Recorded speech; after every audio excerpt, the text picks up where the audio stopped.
It happened 28 years ago to the minute while we're on air tonight. Welcome to this special report on the Voyager disaster, one of the most traumatic episodes in Australia's peacetime history. Perhaps only the Chamberlain case can match it for notoriety. Certainly no other calamity has inspired two royal commissions. The destroyer HMAS Voyager was sunk by her flagship, the aircraft carrier Melbourne, during manoeuvres off the New South Wales coast on the 10th of February 1964. 82 sailors died, many of them teenagers on their first voyage. The survivors are now middle-aged or older. Many have never been able to come to terms with the horrific events of that night.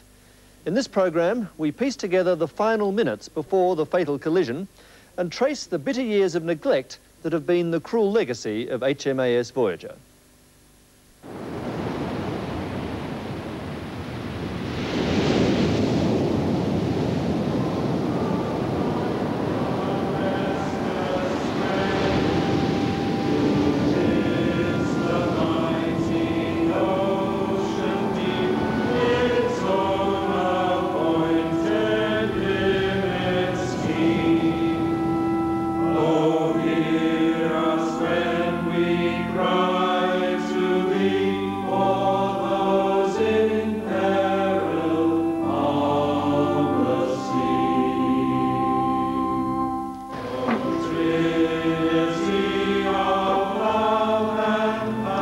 The Navy hymn implores the Almighty to care for those in peril on the sea. But when the ocean claimed these men's ship, it was not an act of God.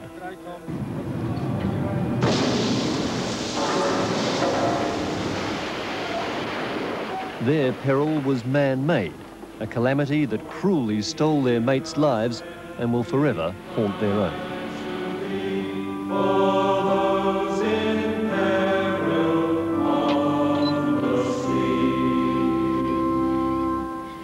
The thing that unnerved me most of all was when the ship turned up on its end and started to slide under. The cries of those that were trapped inside. It was a most horrific experience. If you've ever seen a movie called The Cruel Sea, men are trapped below and their screams come up through the voice pipe to the bridge. The captain has to, for his own sanity, close the cover on the voice pipe to try and shut out those screams of the trapped men. It's not something that's easy to describe. You feel a great sense of loss. You've lost not only your best mate, but you've lost your home. And it was our home. We lived on that ship, you know. So you'd lost your home, you lost your mate, you lost all your clobber. And it was like being turned out into the snow with nothing and with no friends to guide you or help you. And it's a fairly empty sort of a feeling.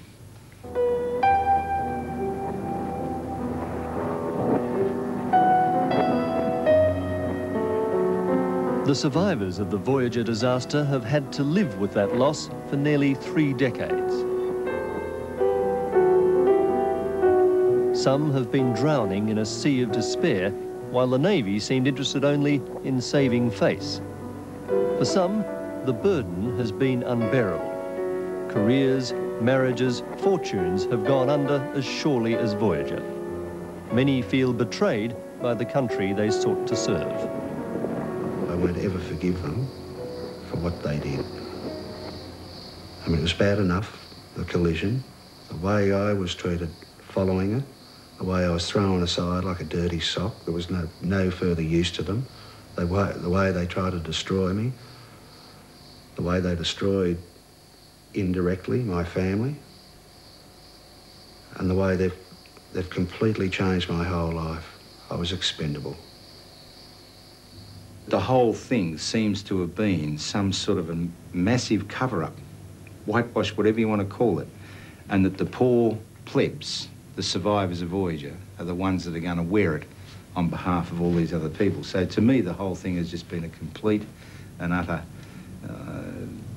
travesty of justice. No, they curly roughs on me. The survivors have endured far more than tragedy at sea. The stress of an unprecedented 2 royal commissions and endless legal argument has also taken its toll. Some are old men now, some prematurely old. Still, they fight for justice and compensation. The ordeal seems never-ending, the trauma always just below the surface. Christ. You can see it in their faces as they clamber over these disturbingly familiar decks. This is Voyager's sister ship, Vampire, a carbon copy of the ill-fated destroyer. I should have been in that room over there. Yeah. The Vampire is a maritime museum piece now, safely tied up at Sydney's Darling Harbour. But the old sailor's thoughts transported them in an instant back out to sea, to a black night 28 years ago off Jervis Bay. That's about where she hit, just a little bit. Yeah, I think it would have been just about there. So all that scarring on the bow of the Melbourne would have been right where she hit that bloody thing and smashed the fluke off that anchor. Geez, no wonder they're all fucking killed on the bridge, right? Christ.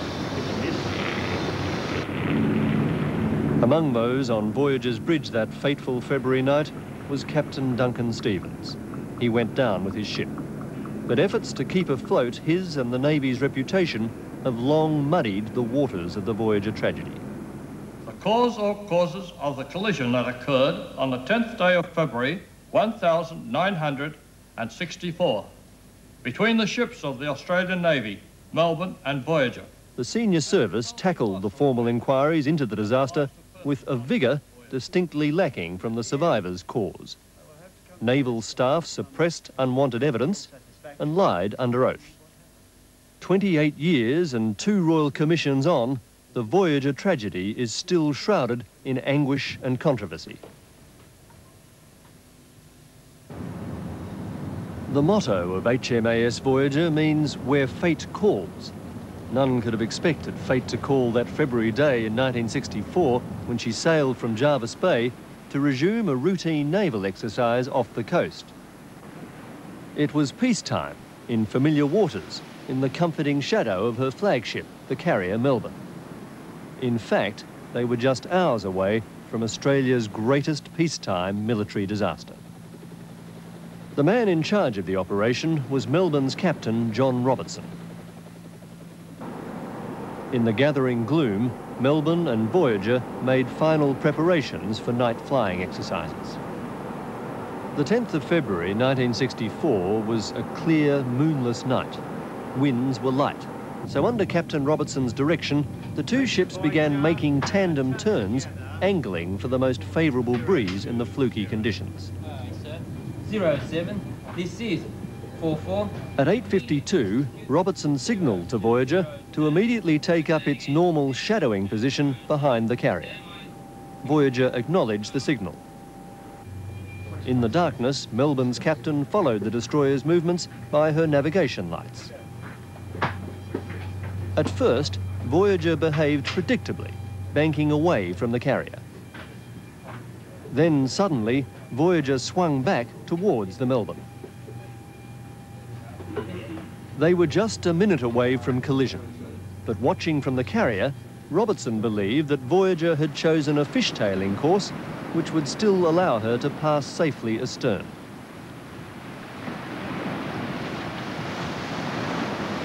It was only 10 or 15 seconds later, when Voyager showed no hint of deviation, that Melbourne's navigator was first to realise something was badly wrong.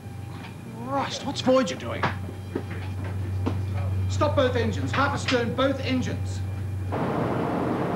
The port watch on Voyager, 19-year-old Brian Sumter, was the first person on the bridge to see the Melbourne bearing down on his ship. Melbourne came around, or appeared to come around our quarterdeck and steam up our port side, and I'd reported it, and I looked around, and that's when I saw the officer of the watch drop his binoculars, and I thought he gave the order full ahead both engines. And when I looked back at the Melbourne, it was coming, or appeared to be coming straight at us. Over the main Narrabeen broadcast came collision stations I jumped from my bunk down onto the deck. I tried to go up the ladder. I got halfway up the ladder when the actual collision occurred, and I was thrown back down onto the deck. One almighty bloody crash.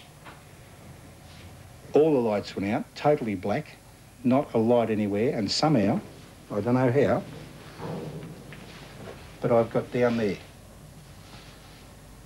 And I haven't got a bloody clue how I got from here to there in an upside-down ship in pitch black with bodies everywhere as well. It's got me knackered.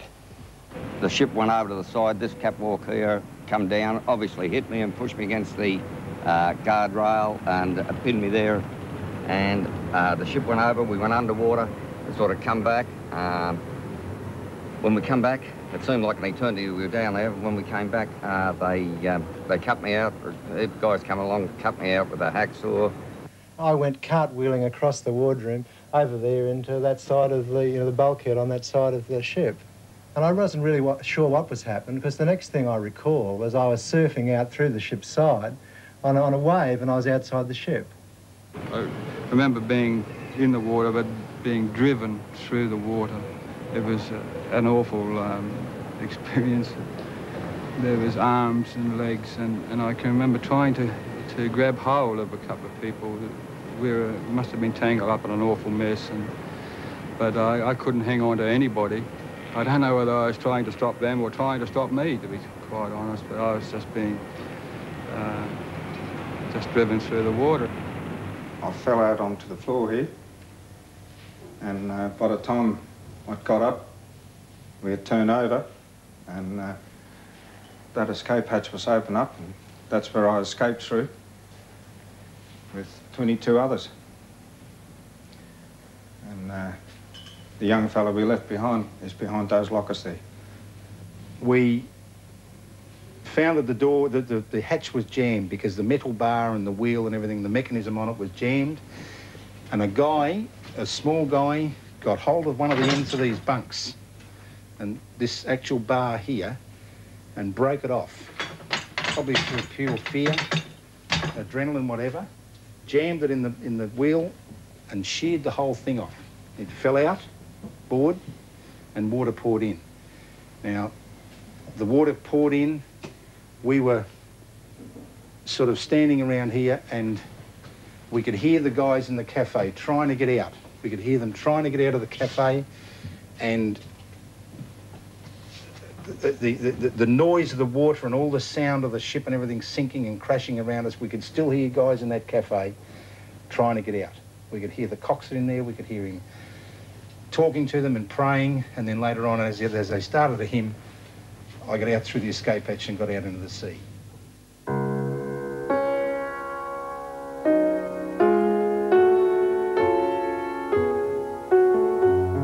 The coxswain heard by Andy Matthews was Chief Petty Officer Jonathan Rogers.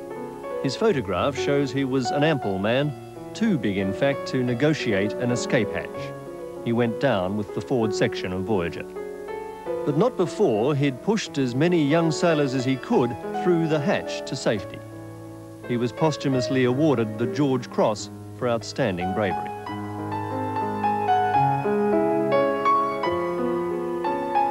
Memories of the courage and sacrifice and sheer terror among their shipmates that dreadful night 28 years ago weigh heavily on the survivors to this day. I could hear a lot of yelling from guys trying to open the emergency escape hatch, and it just wouldn't open, and that was continuing for quite a long time. Everyone yelling out, you know, can you get it open, get it open. Finally, the escape hatch opened, and the guys were going out, but my leg was still stuck. And it was then that you could hear the enormous roar of the water coming up through the canteen. And it was just literally tearing all the aluminium structures, the tables and the chairs, going everywhere. The noise that was the most vivid impression that I had, was the noise. Finally, anyway, my foot came free. I worked my way across to the escape hatch. And there was everyone that I know had got out, but there was still one young bloke at the escape hatch. And I asked him why he was still there. and he said, I can't swim. And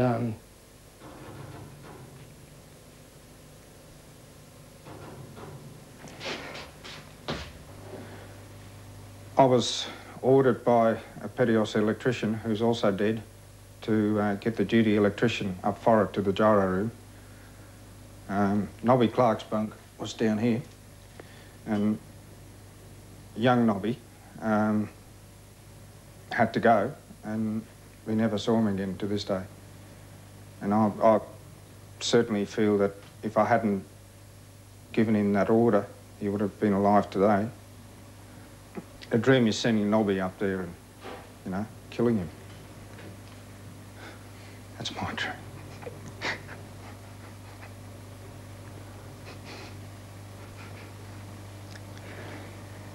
And leaving young Surinamiel behind.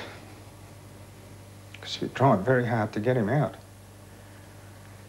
But when you have only got 3 minutes, there's not much you can do. The recurring nightmare of Bernie Verweyen is a well-documented phenomenon among these survivors with its own special name. There was a recognised Voyager syndrome. It was recognised within the Navy, even though it wasn't an official title. They were singled out as being different, and they felt different. 1/4 of the crew was lost in a matter of about 15 minutes or less, and a ship's company is a very tight company, and there were a lot of young people on board. I think 50% of them were, or if not more than 50%, were on their first voyage, so they were between 17 and 19 years old. So that loss and grief and guilt, particularly with the senior petty officers and chief petty officers who felt responsible for these young kids, is a very potent thing for them. 82 men were entombed in the Voyager. 232 men managed to escape the stricken ship, but their ordeal was by no means over. Melbourne hit Voyager just behind the bridge and cut her in two. This last murky photograph shows the destroyer's rear section, which stayed afloat till past midnight. All losses were in the forward section, which was gone in just 3 minutes. Only 3 bodies were recovered: the Voyager's captain, Stevens, the officer of the watch, and the navigator. When Captain Robertson on Melbourne signalled news of the disaster, he was unaware of the terrible loss of life.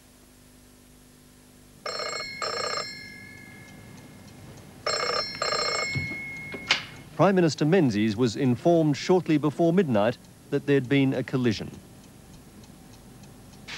At 18 minutes past midnight, Robertson sent the message naval brass had dreaded, shocking in its terseness. Nothing like this had ever happened to the Royal Australian Navy before.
What happened to the Voyager after the collision?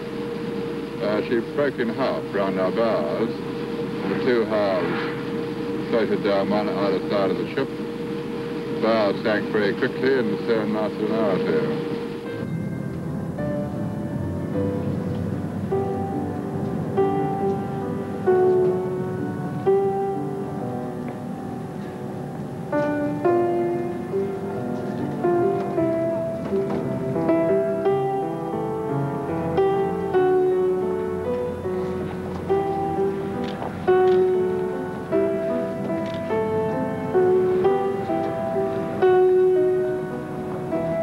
second father waiting for me, and I needed to see him. And I was a little worried, in a sense, about speaking to him because he'd been an ex-boxer and he was a hard, unemotional man, so I thought. And much to my surprise, his eyes filled with tears, and I got a very big shock. Although I was glad to see it, but I needed to share with him what had happened because he would understand. As it all turned out, I had a fractured nose, fractured through my cheekbone, fractured through this part of my skull here, fractured dislocation of my shoulder, fractured ribs, and I was pretty black and blue. It took time to reveal the full extent of Tug Wilson's injuries. After being crushed beneath a collapsed catwalk, Wilson had struggled back to his post in Voyager's sickbay to get medical supplies for desperate shipmates. They finally had to put him over the side. It's a miracle he lived to see the British Empire medal he earned for his heroic efforts that night. I spent about 6 months in hospital in all, about 7 or 8 operations. Rebuilt my nose, which took a bit of doing, and took bone out of my face and put a screw on my shoulder. Sailors with less severe injuries were sent home for some much-needed R&R. After just 1 week's survivor's leave, it was back to the ship, a new home, with new relationships to forge, and the old ones forever playing on the mind. Some couldn't cope. Well, I received survivor's leave, and then I was drafted back to Vendetta, which is the sister ship of Voyager, and was put in this same mess deck and this same bunk, which actually didn't go down too well at all. I just said I just couldn't go back. I just couldn't handle going back and maybe seeing the same thing happen again. So I was transferred to Navy Office Canberra for 12 months and then discharged with acute anxiety neurosis. And that was my naval career finished. Tug Wilson, singled out for outstanding courage in the Voyager tragedy, is made of sterner stuff than most. Once his injuries healed, he resumed his naval career. I was all right. It had no, and I believe it had no psychological effect on me, which it probably did. It had physical effects on me, yes, certainly. And I had no problems till I went to the Melbourne in 1969, until we sliced the Evans in half. And that knocked the hell out of me. The second collision was the one that affected me psychologically. I refused to go below decks. I slept in the sick bay. The life jackets were there and the lifeboat was right beside there. And I slept there. And I said, when we got into Singapore, I said, you can kiss my ass goodbye because as soon as this ship gets back to Australia, I'm going off it. Still, Tug Wilson stuck with the Navy until his ravaged body finally could take no more. In 1978, I was discharged physically unfit for naval service, considered unfit for gainful employment, with a chest condition.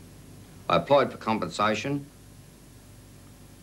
and in the course of my compensation claim, they said, there is nothing wrong with your chest, it's all in your head, you're neurotic. I was never seen by a naval psychiatrist.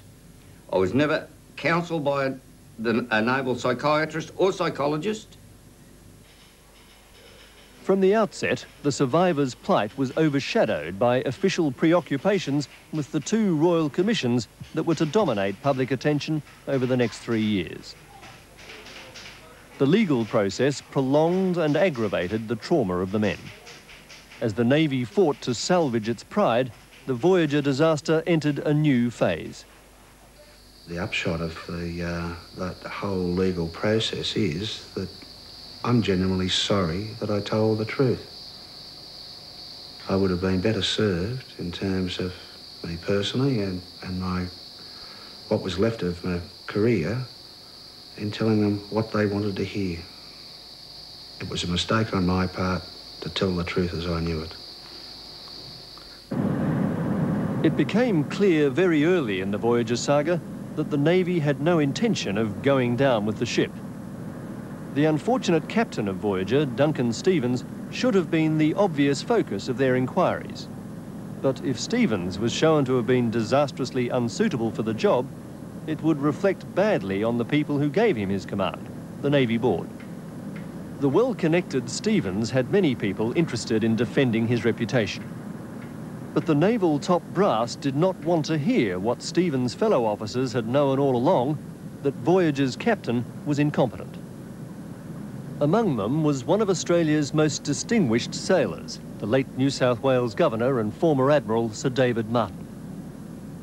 Shortly before he died, the much-admired Martin confided that he had lied under oath to the Royal Commissioners because he'd been told not to rock the boat. His confidant was naval historian Tom Frame. Admiral Martin said, well, his answers weren't true. And I said, what do you mean?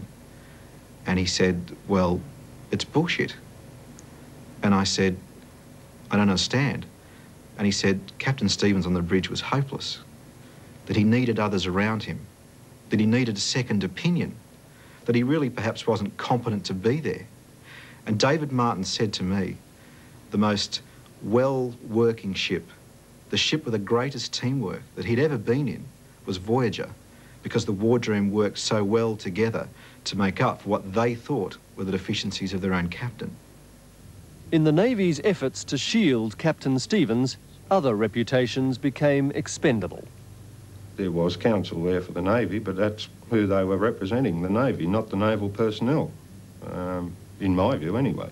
You know, I felt that it was boots in and all, and without someone there to look after your own particular interests, especially where some accusations were being made, was pretty tough. On Voyager's bridge, a raw 20-year-old, Gary Evans, took the crucial signals from Melbourne on the fateful night. He found the public cross-examination of his role almost as traumatic as the collision itself. It was suggested that I was the cause of the accident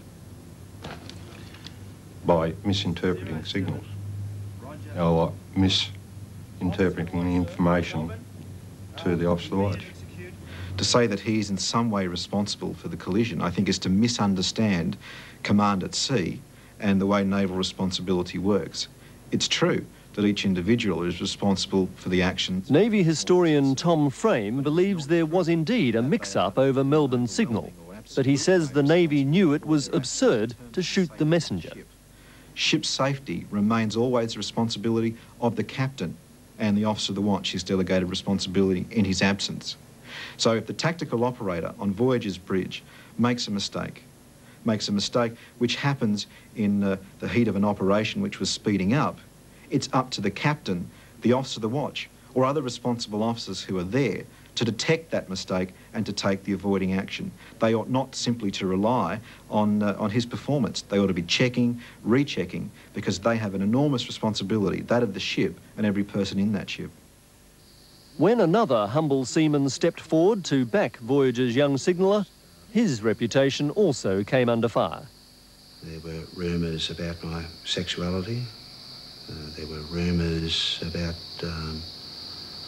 my drinking habits. There were rumours about my competence or lack of it. And that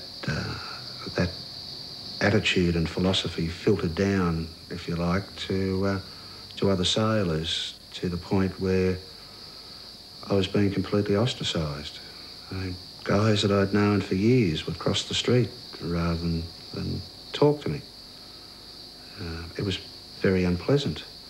I found out subsequently that they actually had a psychiatrist sitting at the back of the court listening to me while I gave evidence to determine whether I was sane or not. They quite simply tried to discredit me by attributing motives to me which were totally false. Ex-Lieutenant Commander Peter Caban is another victim of the Voyager fallout. Although he had left the ship and the Navy a month before the collision, he was soon swept up in the tragedy. Well, I visited all the survivors who were hospitalised at Balmoral. And while I was there, I expressed my concern and particularly my distress at the captain being killed. And one of the patients in the ward said categorically that he was drunk at the time. And I was appalled at that. And another said, I've known worse captains, but I can't remember who. And that really did distress me, because I knew that the captain had never drunk at sea, and I was sure he never would.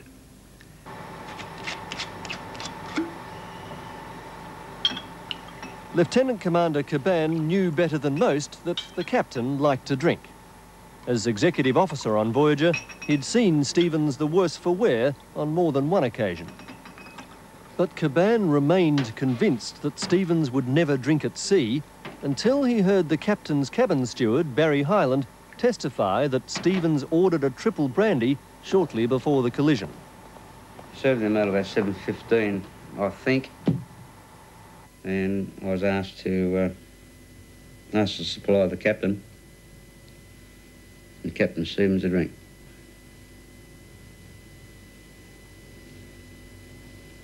And I served him that brandy. A triple brandy. There was a triple liqueur glass brandy and a 10-ounce glass of water. I gave him the brandy, there's no doubt about that. I gave him the brandy, whether they believe me or not, but they weren't very supportive, I can tell you that. I didn't know what to believe at that stage. It was when his evidence was established and I thought of the consequences of the truth of it. Although the First Royal Commission blamed Voyager for the collision, Captain Stevens escaped personal criticism. But Melbourne's captain, the late John Robertson, was criticised for failing to avoid the collision. He lost his command and left the Navy a broken man. Robertson's demise propelled Peter Caban into the role of whistleblower. I felt that Robertson was being railroaded, that somebody was suppressing the truth. I explained chapter and verse a whole series of incidents where Captain Stevens, in my presence and through my observation or hearsay, had drunk excessively ashore, and even to the extent that I had actually confronted him and said that I wouldn't tolerate him drinking at sea because he'd lose the ship. When a witness emerged who could support some of Caban's allegations, the Secretary to the Navy encouraged him not to come forward. I remember getting a phone call, and I think it was... Voyager's medical officer, Michael Tiller, recalls what happened when the Navy Secretary rang him in London about his comments. I made, because I gather they were going to be put into a blue paper or green paper, I think it was a blue paper for Parliament. And I said that I wasn't particularly keen to be involved in any dirty washing. I thought there was been a terrible tragedy and a lot of people were being very badly hurt. And it was put to me by Landau that, well, in that case, would you mind if we destroyed your comments?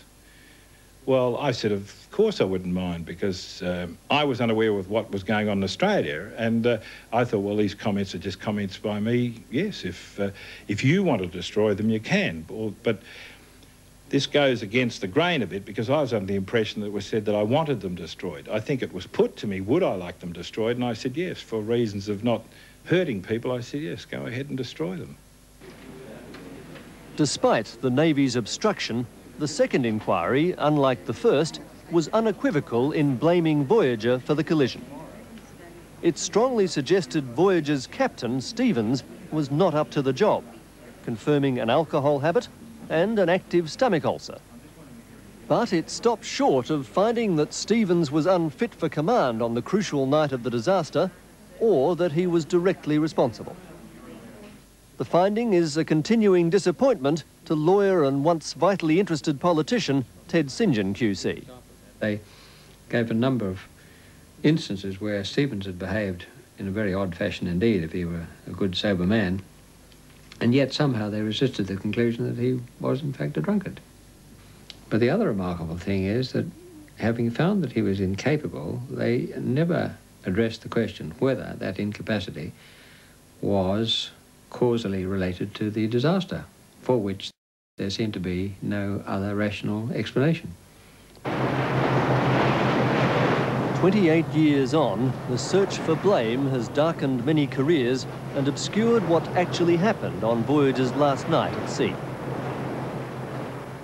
Historian Tom Frame believes he's finally pieced together a detailed reconstruction of the tragic chain of events that sank Voyager.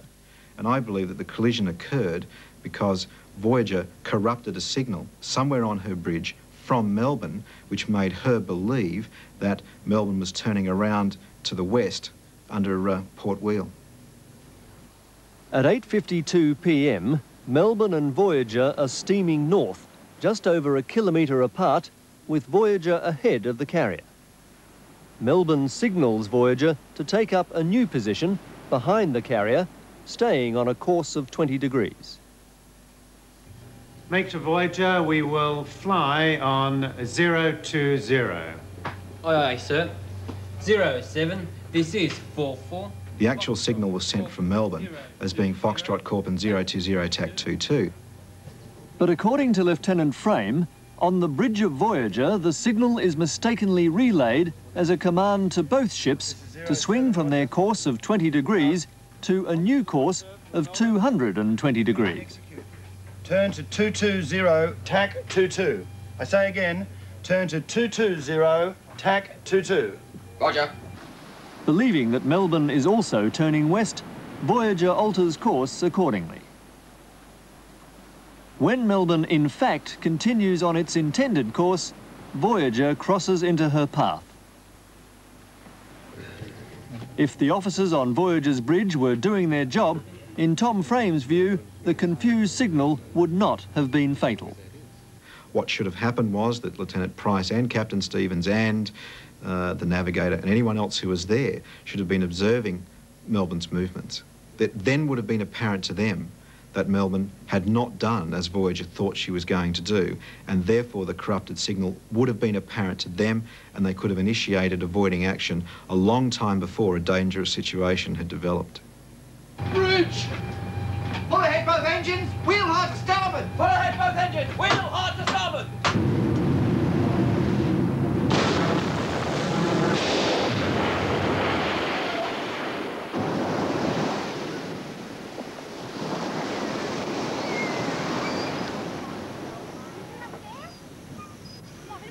At the Voyager Memorial Park alongside Jarvis Bay, children romp blissfully unaware of the events not far out to sea which brought them their play park. It was all so long ago. The 82 men who died would be old enough to be their grandfathers. Such a gentle legacy, with its scenes of family contentment, is also a poignant reminder of Voyager's living victims. If I had had counselling directly after the sinking of the Voyager, I believe that I perhaps still would have had a family. And that makes me bloody angry.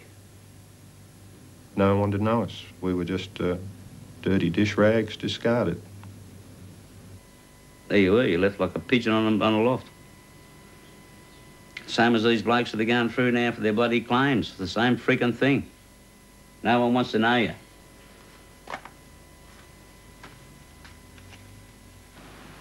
More than 80 Voyager survivors are still waiting for some compensation for their suffering. In the aftermath of the disaster, just over £100,000 was paid out in death benefits to people who lost a provider. A grand total of £3,000 was also awarded for physical injuries. But for scores of men enduring deeper trauma, there was nothing. I went through severe depression. You don't want to do anything. You can't even sit down and concentrate on a TV program if it's any more than, say, a half an hour. You don't read books. All you think about, you don't think about anything. You just bloody sit down and do nothing. It's a mindless state. I was suffering from anxiety neurosis, and after seeing a number of doctors in Canberra, one day when I came to work, after 5 months having moved my family down there, I found I was discharged to shore with a week's notice, physically unfit for naval service. And as I had a week's leave due, I really had 1 day's notice to leave the Navy. So out of the blue, without any counselling or support or assistance or help to get another job, I was told I didn't have a job. And this was quite devastating to my wife and family, because we thought, oh, well, perhaps they're going to just leave me in a shore job. And in fact, I've worked down there with the Navy officers civilian ever since, so obviously they could have done so. But no, they seemed determined to get rid of me. While they're young, they're virile and strong and fit physically comparatively, and they can keep it under their hats. And but as they get older, they tend to have more difficulty, and so it's been found with war veterans after the Second World War, and again with Vietnam veterans, it's when people start approaching middle age and getting into middle age that they find much more difficulty in coping with the symptoms. For 17 years, the Voyager survivors' plight was ignored, until a small-town lawyer in the picturesque but unlikely setting of Victoria's Ovens Valley stumbled across their predicament. James Taylor persuaded the government not to contest a damages action, even though others were bound to follow. They admitted liability and said, look, this is our stance with the Voyager survivors. We'll be admitting liability and we'll not be pleading the statute of limitations. Go ahead and issue your writs. If your people are reasonable in their approach to settlement, they wouldn't be adverse to that sort of procedure either. In the event, just 3 cases would be settled in 5 years for an average payout of $280,000. Then the well of compassion ran dry. All I was told by members of the Attorney General's Department that they had changed their mind and that they would fight every single case. We were not going to get away with it that easily. The bureaucrat in Canberra that I was dealing with, I was just strung along for, I think, months and months. And in the end, I had a conversation with him and I said, look, why are you doing this? And he just said, look, read between the lines, Jim. It's Maralinga.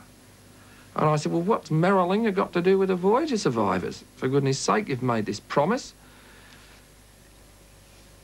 These people deserve to be treated properly. What's that got to do with these men? Well, Maralinga, and I, well, read between the lines, and I suppose what he meant was, well, if we want to do the right thing by you, but if we do, we might open the floodgates. We've sort of had another look at it. I can't see why Cabinet, in fact, can't right now just say to the Attorney General's Department, look, stop just trying to protect the revenue. These people have clearly lost something. Do something about it. Guess where the sick bay is? We just found the emergency battery. The sick bay is where we said it was. There you are. Yeah. It's on the port side? Yeah, it's on the right side. It's not on the right side, it's on the port side. On the left side. At this stage, the best hope for these veterans of the Voyager saga looks to be a change of government. After 3 decades of whistling in the wind, they must be wholly cynical about any political promise. But they have a written commitment from Shadow Attorney General Andrew Peacock to remove the key legal obstacle to their claims by again suspending the statute of limitations. The present Attorney General, Michael Duffy, would not even discuss the Voyager survivors' claims with Four Corners. I joined the Navy to defend Australia. I didn't join it because it was a good job. I was prepared to go to war. Had we been at war, and this had happened, then I don't think there would have been such severe psychological effects. The point is, we weren't at war. The Navy, or the Commonwealth rather, insists on treating us as civilians, but won't let us have civilian remedies. If we're ex-servicemen who were hurt in the course of our duty, then give us those entitlements that we would have had been at war. They can't have it both ways.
Voyager.